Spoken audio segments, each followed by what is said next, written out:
Yo, we back at it again with another banger. Today's video will be on the legendary album Don't Mess with Texas by Lil Keke. I'm going to be talking about the history behind the album, the features, the production, and everything that went into this album. Y'all already know how we do it on here. Get your wine, your drinks, your snacks, your smoke. Don't forget to like, comment, share, subscribe. Hit that bell to get notified every time I upload a video. Let's get into this. Don't Mess with Texas is one of Lil Keke's biggest albums on side of The Commission and It Was All a Dream. Lil Keke's Don't Mess with Texas tracks are back-to-back hits non-stop. The album contains a lot of samples, and Lil Keke is showing more of the professional side, and he stated making this album he was taking the concept of freestyling at Screw's house and putting it on professional beats. So around this time, Lil Keke already had did his 3 in the morning with Screw. Screw had did that and dropped that little LEP, and everybody went crazy. And Lil Keke started seeking immediate success. Different promoters and clubs was calling for Lil Keke to perform 3 in the morning for $1,500. And so why not go ahead and jump on that? Lil Keke was the coldest youngster out here along with Fat Pat. Lil Keke just happened to get, the first hand success first. As he's getting this $1,500 a night, the OG LD was already on Jam Down. He was doing his Mind at Ease album, and Jam Down wanted Lil Keke on their label because, of course, Lil Keke's name was all over the place. Everybody's bragging about him. Like, man, this nigga hit cold. And so they reached out to Lil Keke and they got paperwork straight, and it took them a little time because Lil Keke was all new to signing to a label and all that. But once they got everything straight, he started working on Don't Mess with Texas.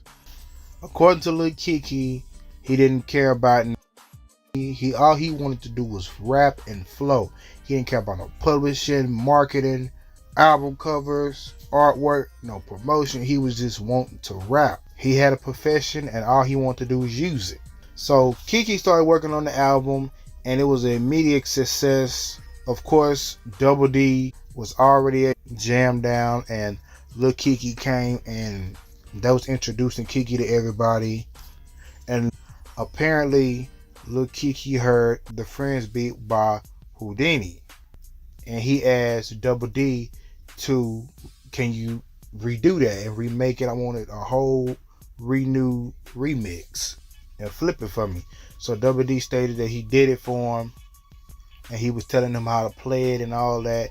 And when they came back the next day to hear the final mix, that's how you hear it. So Keke did the song. While he was doing it, he was coming up with different concepts for it, and he eventually named it Southside. And he also made a dance that goes along with it, with him, some of the Herschelwood Hardheads. They was on WB39 with Straight from the Streets with Mad Hatter and Crazy C, and he and some of the Herschelwood clique, they was on there describing on what the Southside means and how you even do the dance. What I mean by Southside, if everybody can listen and pay attention, if you're smart, the Southside means Florida, Atlanta, Texas, Louisiana, Mississippi, Alabama, Master P, all y'all boys down in New Orleans. This the Southside. Get somebody to show us the Southside. I got it right there. We shout it to the right. Okay. Ready when y'all ready. 1, 2, 3. Southside, the Southside, yeah. The Southside, the Southside. Everybody do the Southside, the Southside, yeah. The Southside, the Southside. Shock and rock and do the Southside, the Southside, yeah. The Southside, the Southside. Everybody do the Southside, the Southside, yeah. The Southside, the Southside, yeah. So he started doing other tracks, which this whole album was consisted of only 2 producers, Double D and Sean Solo. They collectively was going back and forth, making different tracks and doing different remakes, such as Serious Smoke featured Big Mo, Mike D, and Duke. The song sampled the legendary group Confunction's Love Train. Now, Double D did a lot to this track, to this sample, but it really, was very still similar to the original song. But he changed the pitch, added different piano strings in it and chords, and he added different kicks and beats and snares, and it was a very, very legendary song. The whole concept of the song is basically all these guys describing different types of weed and describing on how they roll it up, how it make them feel. And you got Big Mo singing that hook, and Big Mo really got with it when the song started to come towards the end. He started humming in the background and doing his thing. This was basically Lil Keke's first smoke anthem, where niggas will get their weed and they blunts, they roll it up and listen to this song. Another track I want to talk about is If You Wanna. Basically, all the groovy sampled bass tracks was done by Double D. Double D would take a sample and flip it and turn it into some real live South funk.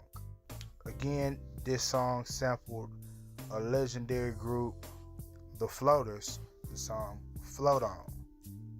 Again, Double D flipped the song, tweaked it real good, and let Lil Keke get on it and beat the track up. Now here is one of those tracks where not only is Lil Keke rapping and flowing, but he's kind of singing a little bit in the hook. For Lil Keke to be as young as he was 21 years old. He knew how to perfect his craft and his art. Another legendary track I want to talk about is Something About the Southside, featuring the late great 3-2. Now this song has a more coming down vibe, one of them Kappa Beach party type vibes.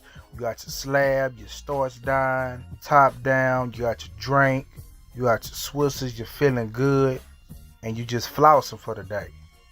3-2 and Keke's camaraderie on this song was so legendary and very timeless. Lil Keke and 3-2 will go on to make more hits together in the future.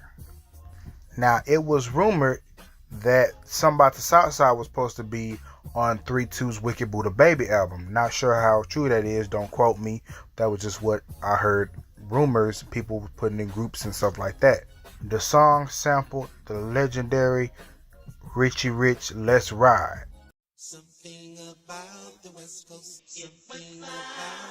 The track was produced by Sean Solo. Another serious track I want to talk about is All in the Game. This is just Lil Keke by himself. He has more like a pastor, smooth approach. He's more calmer on this track, and he's just spitting a lot of knowledge about what was going on through that time and era where children being abused, the system not caring about the people. Also speaking about the kids getting off the blocks and go do something with your life instead of being a nobody, and many other very important topic and events. The song was produced by Solo again. This song was just basically Solo making a beat, but surprisingly, I'm not sure whose idea was it to put the Menaces to Society clip throughout the song, where Sharif's pops is telling Kane, being a black man in America isn't easy, the hunt is on, you're the prey, all I'm saying is it's survival. I love how Solo blended that in throughout the whole song. It was just very genius. And of course, when this sound here hit the trunk, it's gonna rumble for a whole decade. Pretty much every track on this album, when it hit that trunk, it's over with. Some more backstory on the album states from Lil Keke that when he was building this album, he was thinking of many things to name the album, but he eventually wound up going with Don't Mess With Texas. And he said that he was telling some of his homeboys, they're like, hey nigga, I'ma name my album Don't Mess With Texas. And he said that some of them niggas was like, why the hell would you name it that? Like, Lil Keke was pretty much the only person around this time really repping Texas like that. He was pretty much the youngest rapper out, and he said if you look at the cover, he got matching Astros hat with the Astro jersey. He was really repping Houston and Texas like that before niggas even thought of doing that. I want to get into the artwork a little bit. Not sure who did this artwork. I was trying to find deeply to see who did the artwork. The first thing that came to my head was either Black Cat, rest in peace, or Pen and Pixel. But it really doesn't say inside the album booklet.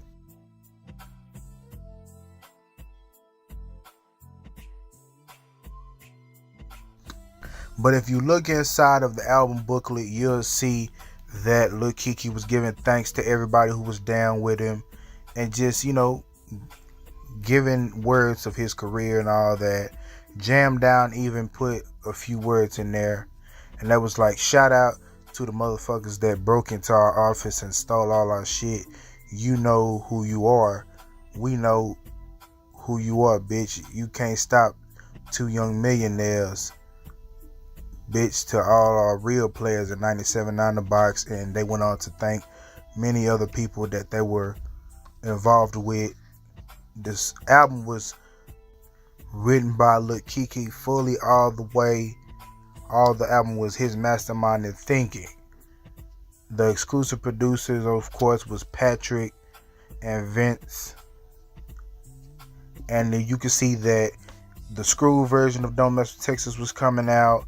Then you see also available on Jam Down, you got The Most Hated, you got LD, Mine at Ease, and you got LD, Home of the Free. Of course, these was already out by this time. One album that didn't get put out, and I'm also wondering why, was Phase. If you listen throughout this album, Phase is singing a lot of these hooks along with Big Mo and many others. Phase was one of those guys that he was so underrated, and I always wonder what happened to him, why he stopped singing hooks, and why he stopped really just being in the public's eye like that.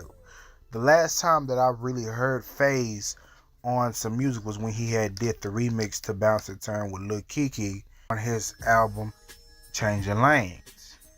So after they finished the album and they closed it up and mastered everything, all the samples cleared and everything, it was time to get radio play out of it. Everybody was very hype about the Southside song. They wasn't really worried about any other songs except for the Southside. And so 97.9 had Southside in heavy rotation, and everybody was just going nuts. Lil Keke's album stayed at the top, 12 weeks on Billboard. His record sales were going through the roof, and everybody was anticipating on this Southside. As you can see, Lil Keke was dropping samplers of the Southside, and he had to go ahead and make the Southside EP or LP with the Southside track, the instrumental, and just the acapella. You know how back then they used to have like the vinyl, and they used to do different cuts, and they would do the real song, and they do the remix, and they do the acapella and the instrumental. So when you play it, you know how it will make it easier for DJs like DJ Screw to put it on tapes and mix it. Now it finally got time for Lil Keke to film the music video for Southside. This was a big, huge blowout event for H-Town around this time. Lil Keke, he called up the whole Southside, the whole Herschelwood. Everybody was out there. If you look in the video in different shots, the video was shot in different locations. Part of it was filmed in the Astrodome, and most of it was filmed. It states from a picture by the director, it was like at a club where it had like a waterfall. I'm not sure where that was. I'm not even sure if that was inside the Astrodome back then. I'm not sure how the filming locations went, but of course everything was different. That was almost over 20 years ago. But there was a lot of behind the scenes pictures on the set where Lil Keke is sitting with the directors, Marty Thomas, and many others. As you can see, Lil Keke had the whole city wide up at the video shoot. You seen Archer Lee, the whole Herschel Warheads, Knock, Duke. You even see Fat Pat. Pat was going hard in them scenes where you could see him just doing Pat. Legendary producer I.M.A Bradshaw was in the video. I'm not sure, if they got shots of him. If somebody goes back and watch it and point out I.M.A, then that would be good. This was also when I.M.A had got first introduced to Fat Pat on this Southside video shoot set. So that was amazing for that to happen. As you can see in the video, Lil Keke's hype. He was just bringing people and putting them in all his shots. A lot of the kids, they was dancing. Everybody was just hype. One of my favorite parts is when the ice cream truck is coming through the hood and all the little kids are running towards the ice cream truck, and that one little kid winds up falling. And Lil Keke comes into the camera and was like, "Oh man!" And they all have dollars or they all have money trying to get the Lil Keke cassette tape from the ice cream truck, which is this cassette right here. And it was just an amazing video, period. This song in particular is one of Lil Keke's biggest hits. Still to this day, he cannot do any show without performing Southside first or last of closing the show. If he doesn't perform this song, man, the stadium is gonna go nuts. This song itself sold millions of records. If you look on YouTube, you have millions on the music videos, then you have a couple thousands on the singles. It's just, this album was Keke's biggest success at the time because this was his first album. Then he will backdoor with The Commission, but we'll get into The Commission in the next video. And so yeah, I hope y'all like this video as much as I did. I'm gonna keep having them bangers coming for y'all. I'll see how y'all love that Fat Pat video. Try my best to keep all the facts intact because I know a lot of people was going bonkers over the Big Steve one. And I thank y'all for supporting that video and supporting all my videos I've been uploading. I've been trying to get everything edited and dropped at one time. Hey, you never know, I might drop 3 videos in one day. Y'all just stay tuned. Again, don't forget to like, comment, share, subscribe, hit that bell to get notified every time I upload a video. For the Culture TV tuning out, your boy gonna always be here. It's gonna have that good quality content that's gonna bring your eyes and ears to the rear. And I'm out this joint. Much love to the OG, the Don Key, Mr. 713 Self-Made.